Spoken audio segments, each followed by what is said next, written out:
आज हम लोग सीखेंगे वॉशिंग मशीन की वायरिंग।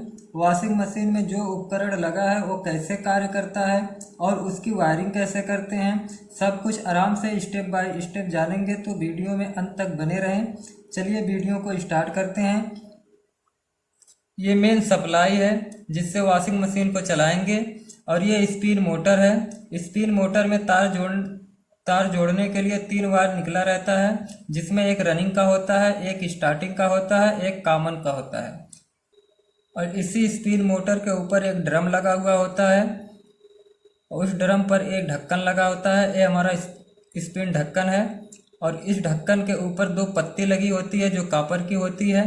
जब ये ढक्कन बंद होता है तो ये पत्ती ऊपर वाले से टच हो जाती है, और जब इसको हम ओपन कर देते हैं, खोल देते हैं, तो ये पत्ती ऊपर वाले से खुल जाती है। तो इसमें हम एक पत्ती पर सप्लाई को इन करते हैं और दूसरे पत्ती से सप्लाई को आउट करते हैं।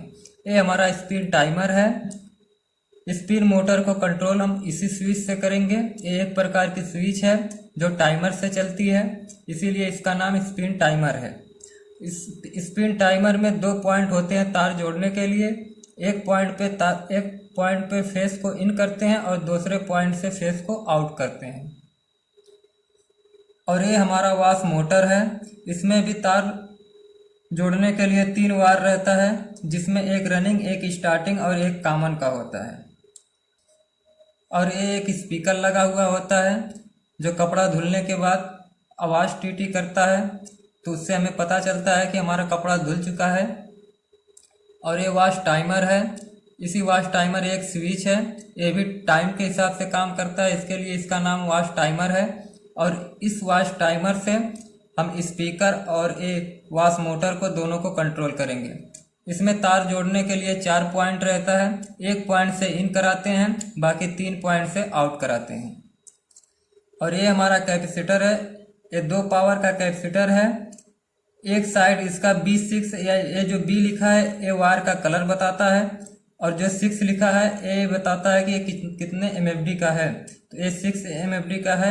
और इस साइड में जो ये R लिखा है ऊपर वो तार का कलर बताता है, और नीचे जो 10 लिखा है वो ये बताता है कि ये 10 MFD का है।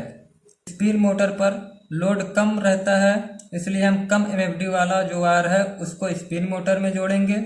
और वॉश मोटर में लोड अधिक रहता है, इसलिए ज़्यादा जो MFD का वायर है उसको हम वॉश मोटर में जोड़ेंगे।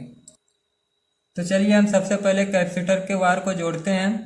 कैपेसिटर के दोनों वायर को स्पिन मोटर के रनिंग और स्टार्टिंग में जोड़ देंगे। तो एक को हमने रनिंग में जोड़ दिया, एक को हमने स्टार्टिंग में जोड़ दिया।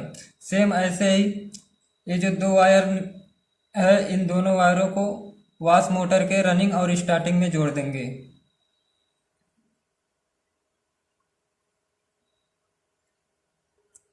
कैपेसिटर को हमने मोटर से कनेक्ट कर दिया। अब हम इसमें न्यूट्रल की सप्लाई देंगे।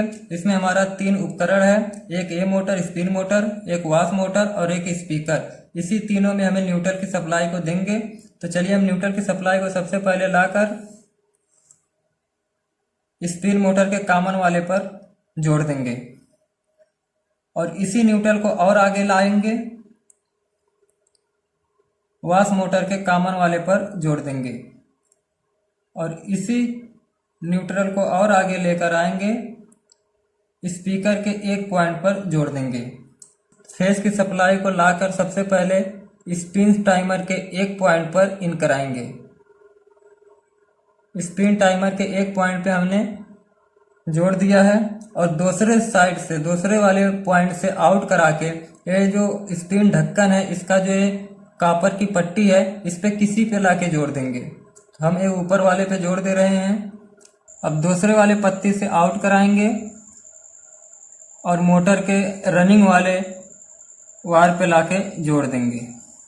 अब यहीं से हम वॉश टाइमर को फेस की सप्लाई देंगे, लेकिन हम यहाँ से नहीं देंगे, क्योंकि अगर यहाँ से देंगे तो जब हम स्पिन टाइमर हमारा ऑन रहेगा तभी हमें फेस की सप्लाई यहाँ मिलेगी। अगर ये ऑफ की पोजीशन पे है तो फेस सप्लाई हमें यहाँ नहीं मिलेगी।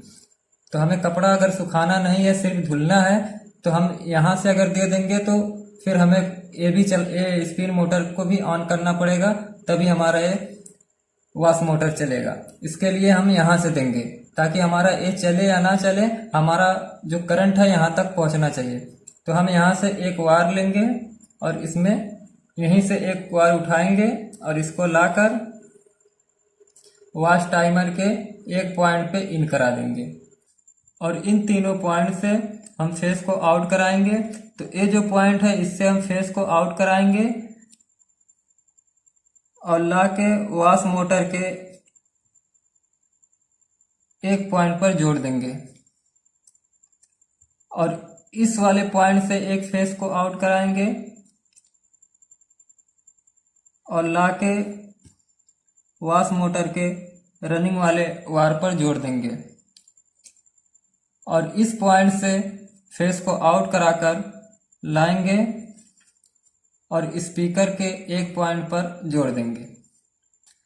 वॉश टाइमर स्विच हमारी कुछ इस प्रकार काम करती है कि जब हम इसको ऑन करेंगे तो ये जो पॉइंट है ये टाइम से चलता है। तो ये पॉइंट कुछ टाइम तक इस पे टच रहेगा।